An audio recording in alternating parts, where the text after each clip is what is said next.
오늘 하나님께서 우리에게 주신 말씀은 에스라 4장 1절에서부터 10절 말씀입니다.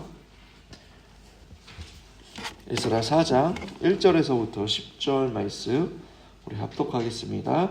시작. 사로잡혔던 자들의 자손이 이스라엘의 하나님 여호와의 성전을 건축한다함을 유다와 베냐민의 대적이 듣고 스룹바벨과 족장들에게 나와 이르되 우리도 너희와 함께 건축하게 하라. 우리도 너희와 같이 너희 하나님을 찾노라. 아수르 왕 에살핫돈이 우리를 이리로 오게 한 날부터 우리가 하나님께 제사를 드리노라 하니 스룹바벨과 예수아와 기타 이스라엘 족장들이 이르되 우리 하나님의 성전을 건축하는데 너희는 우리와 상관이 없느니라. 바사왕 고레스가 우리에게 명령하신 대로 우리가 이스라엘의 하나님 여호와를 위하여 홀로 건축하리라 하였더니 이로부터 그 땅 백성이 유다 백성의 손을 약하게 하여 그 건축을 방해하되 바사왕 고레스의 시대부터 바사왕 다리오가 즉위할 때까지 관리들에게 뇌물을 주어 그 계획을 막았으며 또 아하수에로가 즉위할 때에 그들의 글을 올려 유다와 예루살렘 주민을 고발하니라.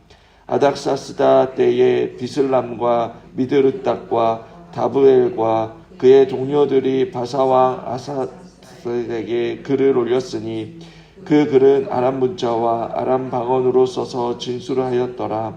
방백 르움과 서기관 심세가 아닥사스다 왕에게 올려 예루살렘 백성을 고발한 그 글에 방백 르움과 서기관 심세와 그의 동료 디나 사람과 아바삭과 사람과 다블레 사람과 아바세 사람과 아렉 사람과 바벨론 사람과 수산 사람과 더해 사람과 엘람 사람과 그 밖의 백성 곧 존귀한 오스납발이 사마리아 성과 유브라데 강 건너편 다른 땅에 옮겨둔 자들과 함께 고발하였더라.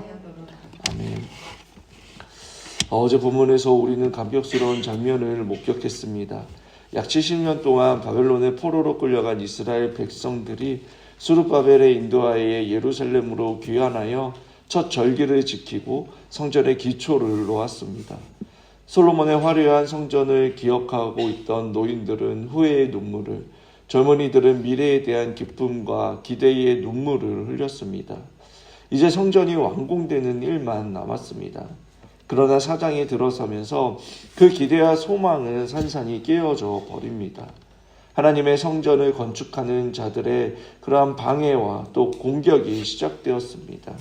치밀한 계획과 실행으로 속수무책으로 당하는 장면을 마주하게 되는 것입니다. 그리고 결국 그들의 방해로 성전은 약 16년 동안 중단이 되었습니다.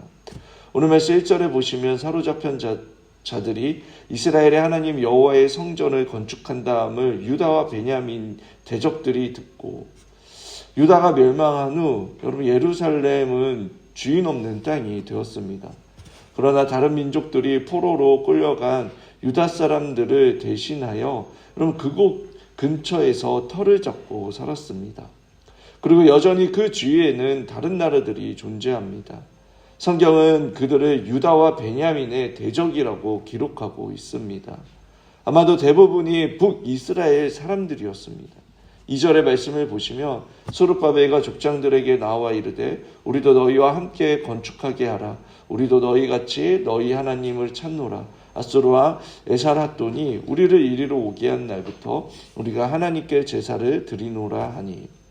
BC 722년 북이스라엘이 아수르에게 멸망을 당하자 아수르 왕 에살핫돈은 북이스라엘의 이민 정책으로 인해 혼합주의에 물들어 더 이상 하나님께서 원하시는 모습으로 하나님을 섬기지 않는 곳이 되었습니다. 실상 그들이 성전을 재건하는 데 참여 의사를 밝힌 것은 여러분 성전을 재건하지 못하도록 방해하기 위함이었습니다.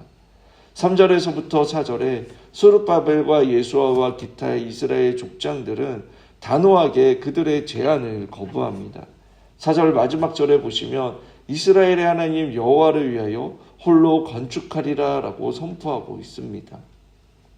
여러분이 만약 스룹바벨과 여러 족장들이었다면 어떠한 선택을 하시겠습니까?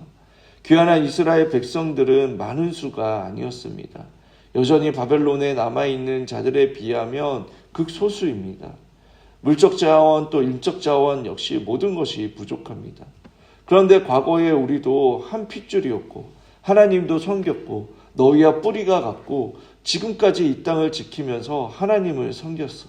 그러니 기쁜 마음으로 너희를 도와줄게 라고 그렇게 한다면 그럼 과연 저와 여러분은 단호하게 스룹바벨과 족장들처럼 거절할 수 있을까요? 지금 엽대기 기자는 하나님의 성전을 재건하는 것에 대한 이 방해 공작에 대한 사건을 구체적으로 기록하고 있는 것은 당시 이 역대서를 읽는 1차 독자들에게 분명히 들려주고 싶은 이야기가 있어서입니다. 이제 막 포로에서 돌아온 공동체를 이루며 예배를 다시 세워가는 자들에게 던져진 실제적이고 현실적인 질문은 하나님의 백성으로 앞으로 어떠한 삶을 살 것인지, 이 땅에 세워진 세속적인 가치관과 그 영향 아래 순응하며 살 것인지, 아니면 거부하며 하나님의 교회와 그 하나님의 나라를 세워가며 살아갈 것인지를 질문하고 있는 것입니다.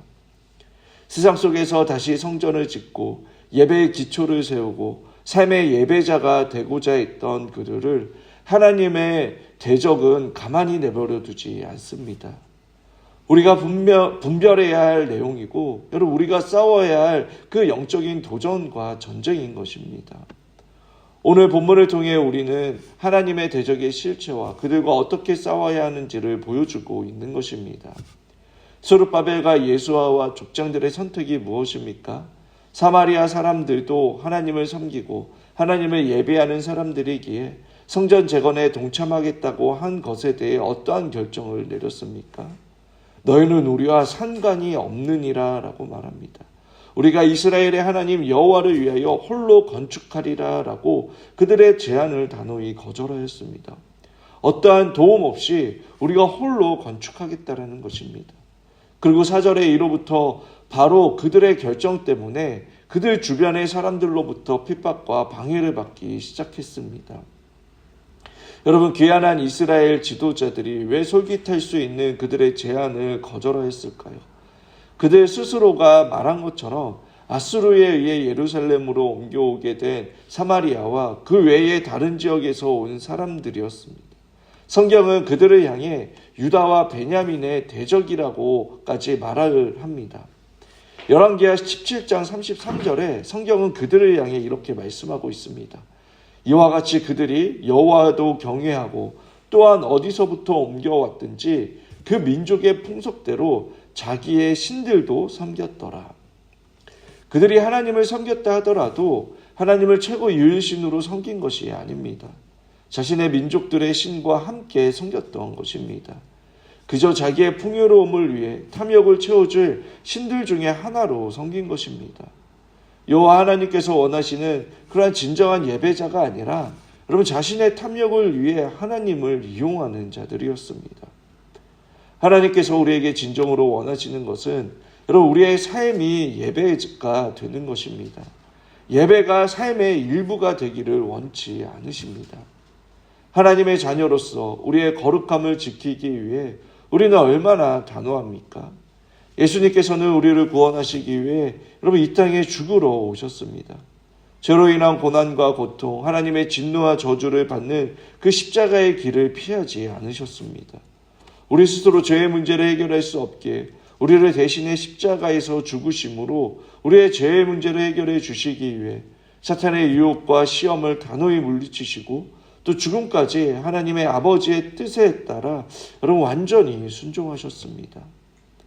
누가 진정한 삶의 예배자가 될 수 있습니까? 이 복음을 듣고 깨달은 사람, 십자가를 통해 보여주신 그 하나님의 사랑을 깨닫고 하나님을 사랑하는 자와 복음의 능력으로 변화된 사람입니다. 삼위 하나님의 사랑과 은혜를 체험하여 거듭난 사람이 하나님을 비로소 사랑하게 되고 그 사랑으로 하나님을 더욱더 알고자 하는 열망으로 하나님을 찾음으로 하나님의 사랑과 은혜를 더 깊이 깨닫고 즐거이 하나님의 말씀에 따라 거룩한 삶을 살아갈 수 있는 것입니다. 하나님께서는 그러한 자원하는 자의 모습을 예배의 모습을 기대하고 계시는 것입니다. 그러나 잊지 말아야 하는 것은 여러분 그렇게 하나님의 뜻대로 살아가기로 선택했다 하더라도 항상 우리에게 좋은 일만 있는 것이 아니라는 것입니다.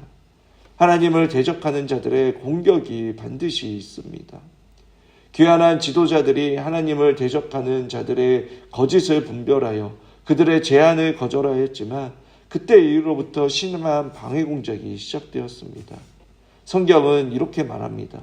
이로부터 그 땅 백성이 유다 백성의 손을 약하게 하여 그 건축을 방해하되, 그들의 방해 공작은 여러분 관리들에게 뇌물을 주고 유다와 예루살렘 주민을 끊임없이 고발하였습니다. 그로 인하여 성전을 재건하고자 한 귀환한 이스라엘 백성들의 사기와 사명을 꺾어버린 것입니다. 우리 역시 예배자로 거룩한 삶을 살아가고자 할 때에 여러분 가장 긴장하는 존재는 하나님을 대적하는 존재들입니다. 우리가 세상에서 복음의 능력을 행사하고 선한 영향력을 행사하는 것을 두려워하여 어떻게 해서든지 우리를 방해합니다. 만약 방해가 없다면 여러분 오히려 그것이 더 이상한 것입니다. 사랑하는 여러분, 오늘날 우리의 신앙의 순결을 더럽히는 것이 얼마나 많은지 모릅니다. 우리의 신앙을 변절시켜 버리는 거짓 교사들과 그리고 그들의 가르침, 세상을 다스리는 진정한 힘이 주님이 아니라 돈이고 권력인 것처럼 착각하게 만듭니다. 또 우리의 모든 감각을 자극하여 여러분 쾌락에 빠지도록 만드는 것들, 평안함이라는 그 미끼를 던져 미신과 같은 다른 종교 행위를 하도록 만드는 것들, 또 자기 중심에 빠져 삶의 주인이 자신으로 착각하게 만드는 교만한 모습 등 정말 우리 주위에 종교적 혼합주의에 빠져 있는 사람들이 많습니다. 우리의 신앙과 삶을 분리하여 생각한다면 여러분 그렇게 우리의 신앙이 변질되는 것입니다. 말씀을 정리하겠습니다. 귀환한 이스라엘 백성이 성전을 재건하는 것은 예배를 중심으로 한 공동체를 세우는 것입니다. 그것은 곧 저와 여러분 역시 교회를 세우고 더 나아가 우리의 몸은 성령이 거하시는 거룩한 전으로서 여러분 우리의 삶이 예배되기를 원하시는 것과 같습니다. 우리의 신앙과 삶은 여러분 분리할 수도 없으며 분리해서도 안 됩니다. 나의 삶의 주권을 주님께 드리며 내 삶의 주인으로서 주님의 말씀을 듣고 순종함으로 삶의 온전한 예배를 드려야 하는 것입니다. 타 종교처럼 우상을 섬기는 것처럼 하나님을 섬기는 것이 아니라 말씀을 통해 하나님께서 원하시는 모습대로 살아가는 저와 여러분들이 되길 바랍니다.